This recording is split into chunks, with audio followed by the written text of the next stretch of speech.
नमस्ते। तो आज से हम क्लास 10th की हिस्ट्री शुरू कर रहे हैं और इसका पहला चैप्टर है यूरोप में राष्ट्रवाद का उदय। ये कहानी है एक आइडिया की, राष्ट्र के आइडिया की। हम देखेंगे कि कैसे सिर्फ इस एक विचार ने पूरे यूरोप का नक्शा ही बदल दिया, कैसे इसने लोगों को आज़ादी के सपने दिखाए और फिर कैसे यही विचार आखिर में एक भयानक वर्ल्ड वॉर की वजह बन गया। तो सवाल यह है कि एक राष्ट्र का सपना आखिर ये दिखता कैसा है। चलिए इस कहानी को समझने के लिए थोड़ा पीछे चलते हैं। इसकी शुरुआत किसी जंग के मैदान से नहीं बल्कि 1848 में एक आर्टिस्ट की सोच से होती है। और ये सपना देखा था एक फ्रांसीसी कलाकार फ्रेडरिक सोरियो ने। उनकी एक पेंटिंग इस पूरे चैप्टर की, आप कह सकते हैं, एक तरह से नींव रखती है। जरा सोचिए सोरियो ने क्या कल्पना की। उन्होंने एक ऐसी दुनिया बनाई जहां अलग अलग देशों के लोग एक लंबे जुलूस में स्टैच्यू ऑफ लिबर्टी के सामने से गुजर रहे हैं। और जमीन पर देखिए, राजाओं के टूटे हुए ताज और सिंहासन बिखरे पड़े हैं। ये सिर्फ एक तस्वीर नहीं थी, ये एक ऐलान था कि अब देश राजाओं से नहीं बल्कि वहां के लोगों से, वहां के नागरिकों से पहचाने जाएंगे। तो ये जो सपना था, इसको हकीकत में बदलने की पहली और सबसे जोरदार चिंगारी कहां से उठी? फ्रांस से। 1789 की फ्रांसीसी क्रांति ने, आप समझिए, सब कुछ पलट कर रख दिया। जो सत्ता एक राजा के हाथ में होती थी वो अब निकलकर देश के लाखों नागरिकों के हाथ में आ गई। मतलब अब लोग किसी राजा की प्रजा नहीं थे बल्कि वे एक राष्ट्र का हिस्सा थे, एक राष्ट्र के नागरिक थे। अब देखिए, ये जो नई पहचान थी, इसे गढ़ने के लिए कुछ पावरफुल सिंबल्स भी तो चाहिए थे। तो एक नया तिरंगा झंडा आया। लापात्री यानी पितृभूमि और लिसितोएं यानी नागरिक जैसे विचार सामने रखे गए। इसका सीधा सा मतलब था कि हम सब एक ही जमीन के बच्चे हैं और कानून की नज़र में सब बराबर हैं। और इसी सोच के साथ पूरे देश में एक जैसे कानून लागू किए गए। और फिर कहानी में एंट्री होती है नेपोलियन बोनापार्ट की। वो क्रांति के इन विचारों को पूरे यूरोप में लेकर तो गया, लेकिन अपने अंदाज में। नेपोलियन ने एक कानून संहिता बनाई।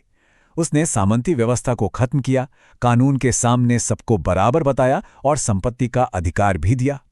शुरू में तो लोगों को लगा कि ये कोई मसीहा आ गया है, लेकिन उनकी ये खुशी ज्यादा दिन नहीं टिकी, क्योंकि जल्द ही उन्हें समझ आ गया कि बढ़े हुए टैक्स और सेना में जबरदस्ती भर्ती, ये सब तो नेपोलियन के यूरोप जीतने के प्लान का हिस्सा था। तो फ्रांस में जो ये आग जली थी, वो अब पूरे यूरोप में फैलने वाली थी। तो देखते हैं कि राष्ट्रवाद का ये आइडिया उस समय के बटे हुए यूरोप में कैसे अपनी जगह बना रहा था। उस समय का यूरोप समझिए दो दुनियाओं में बटा था। एक तरफ थे अमीर, जमींदार, कुलीन लोग, और दूसरी तरफ इंडस्ट्रियल रेवोल्यूशन की वजह से एक नया वर्ग उभर रहा था, मिडिल क्लास। इसमें व्यापारी, डॉक्टर, टीचर जैसे पढ़े लिखे लोग थे, जो अब राष्ट्रीय एकता और आज़ादी की मांग कर रहे थे। और ये जो नया मिडिल क्लास था ना, इनकी विचारों के सेंटर में एक शब्द था, लिबरलिज्म यानी उदारवाद। ये लैटिन शब्द लिबर से आया है, जिसका मतलब होता है आज़ाद। इनके लिए उदारवाद का मतलब था हर इंसान की आज़ादी और कानून के सामने सबकी बराबरी। अब इनकी एक सबसे बड़ी प्रॉब्लम क्या थी? Economic barriers. आप सोचकर देखिए, 1830 के दशक में अगर किसी व्यापारी को हैम्बर्ग से नूरनबर्ग जाना है तो उसे एक नहीं, दो नहीं, पूरे 11 कस्टम बैरियर्स पार करने पड़ते थे। हर जगह अलग टैक्स। इससे व्यापार करना लगभग नामुमकिन था। तो इस मुश्किल का हल कैसे निकला? एक कस्टम्स यूनियन बनाकर, जिसका नाम था ज़ोल्वेरिन। इसने न सिर्फ व्यापार की रुकावटें हटाईं बल्कि 30 से भी ज्यादा तरह की करेंसीज को घटाकर सिर्फ 2 कर दिया। इन आर्थिक सुधारों ने लोगों के अंदर एक कॉमन नेशनल पहचान की फीलिंग को और मजबूत कर दिया। नेपोलियन तो हार गया, लेकिन अब क्या? जो पुराने राजा महाराजा थे, उन्होंने सोचा चलो वापस सब कुछ पहले जैसा कर देते हैं। पर अब बहुत देर हो चुकी थी। क्रांतियों का एक नया दौर शुरू हो चुका था। अब सीन में आते हैं इटली के ग्यूसेप मैज़ेनी जैसे क्रांतिकारी।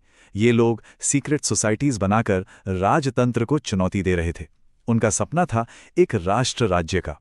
जब ऑस्ट्रिया का चांसलर मेटरनिच जैसा पावरफुल आदमी किसी को हमारी सामाजिक व्यवस्था का सबसे खतरनाक दुश्मन कहे, तो आप समझ सकते हैं कि इन विचारों में कितना दम था। शुरू में जो क्रांतियां हुई वो नाकाम रहीं, और इसके बाद एक बात बिल्कुल साफ हो गई कि अब देश सिर्फ बातों या विचारों से नहीं बनेंगे बल्कि ताकत से बनेंगे।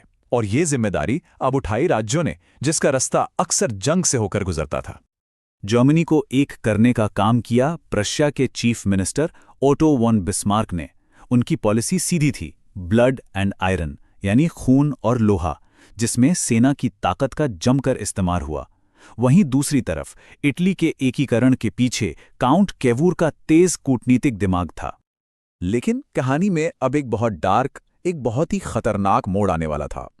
19वीं सदी के आखिर तक आते आते राष्ट्रवाद का ये महान सपना एक अंधेरा रूप लेने लगा।